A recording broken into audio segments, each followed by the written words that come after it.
गाडी काही लोकांना कुटुंबाचा सदस्य असते, काही लोकांसाठी गाडी खूप जवळची असते, काही लोकांची गाडी त्यांच्यासाठी मुलासारखी असते, काहींचं भावनिक नातं असतं गाडीसोबत. आणि गाडी आहे ती रोडवर चालणार, मग तिचा अपघातही होऊ शकतो. आजच्या व्हिडिओचा मुद्दा असा आहे की अपघात झाला. अपघात का म्हणतात तर तो अचानक घडतो, त्यामुळे त्याला अपघात म्हणतात. आणि मुद्दाम होऊन कोणी काही करत नाही, त्यामुळे त्याला अपघात म्हणतात. आणि अपघात हा कोणासोबतही कधीही होऊ शकतो, म्हणूनच त्याला अपघात म्हणतात. तर आपल्या गाडीचा जर अपघात झाला तर आपण काय काय केलं पाहिजे आणि सर्वप्रथम काय केलं पाहिजे, कोणाला फोन केले पाहिजेत, कोणाचा सल्ला घेतला पाहिजे, याच्यावरच आजचा व्हिडिओ होणार आहे.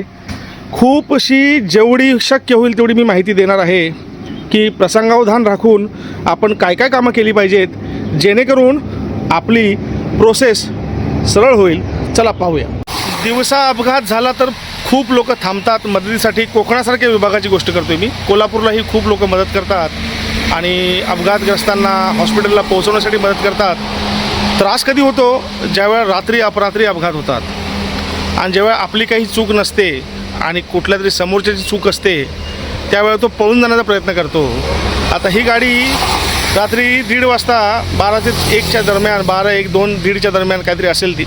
मला खूप फोन आले होते, त्यावर्षी मी झोपलो होतो, माझा फोन सायलेंटवर होता. माझ्या मित्राचीच गाडी आहे ती. ॲक्सिडेंट झाला म्हणजे कसा झाला की कोलाडला जिथं चांगला रस्ता संपतो पुढं एकदमसा खड्डा आहे, तिथे या लोकांनी ब्रेक मारला. पाठीमागून येऊन टँकरने यांना ठोकर दिली आणि टँकरवाला जसं यांना ठोकर दिली, ही गाडी 50-100 फूट पुढं गेली आणि मग तो टँकरवाला कट मारून पुढं निघून गेला. मग त्यावेळी तुम्ही काय केलं पाहिजे? बघा, ह्या माणसानं सगळ्यात उत्तम काम केलं.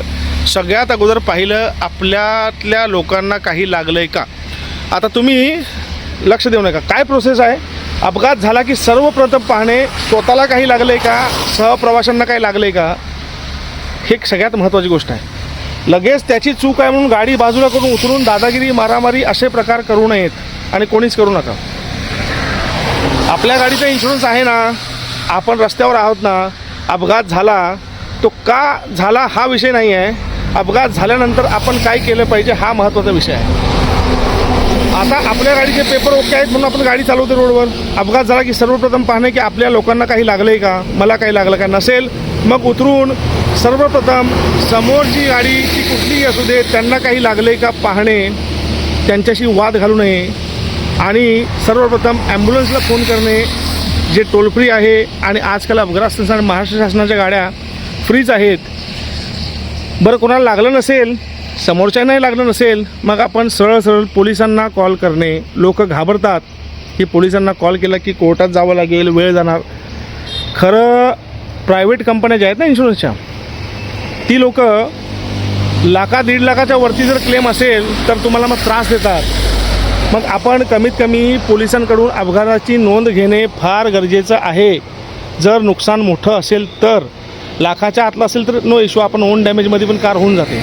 पण जेव्हा लाखाच्या वर विषय जातो त्यावेळेला तुम्ही अपघाताची नोंद घेणे पोलिसांकडून खूप महत्त्वाचं आहे. पोलीस येतात, त्यांचं ते बघतात. पंचनामा नसेल तर चालेल, कारण आपलं ओन डॅमेज असतं, पण अपघाताची नोंद घेणं फार महत्त्वाचं आहे. अपघाताची नोंद घेतली त्यानंतर जर वेळ तुमच्याकडे असेल तर इन्शुरन्स ऑफिसच्या टोल फ्री नंबरला फोन करून अपघाताची माहिती देणे. सोबत ड्रायव्हिंग लायसन्स ठेवणे, ते व्हॅलिड असलं पाहिजे, एक्सपायर नसलं पाहिजे. छोट्या गोष्टी आहेत. आता ही गाडी जाईल कंपनीमध्ये, न्यू इंडिया इन्शुरन्स आहे, 0 डेप आहे, होईल गाडी पूर्ण. छोटी माहिती देत असतो. आवडलं तर नक्कीच लाईक सबस्क्राईब करा. आणि अवेअरनेस खूप महत्त्वाचा आहे, कारण नॉलेज इज पॉवर, ज्ञानच सर्वश्रेष्ठ आहे. चला, आपला सगळ्यांनी स्वतःची काळजी घ्या, गाड्या व्यवस्थित चालवा.